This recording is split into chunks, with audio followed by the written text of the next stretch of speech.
The Vice President, who stands to benefit from your con, is also mired herself in corruption allegations.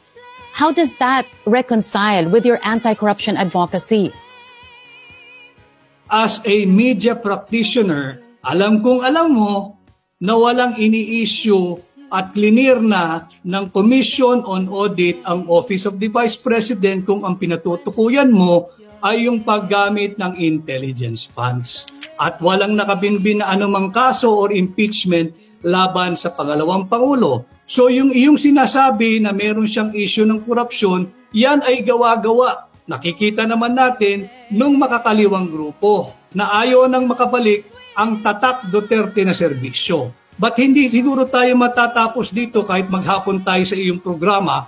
Ang aking tugon doon sa iyong katanungan kung sakaling bumaba ang kasalukuyang Pangulo, naturalmente umiiral ang ating saligang batas, ang Vice Presidente ang siyang hahalili sa mababakanting posisyon. Wala akong magagawa doon, wala kang magagawa, hindi natin pareho imbensyon yan.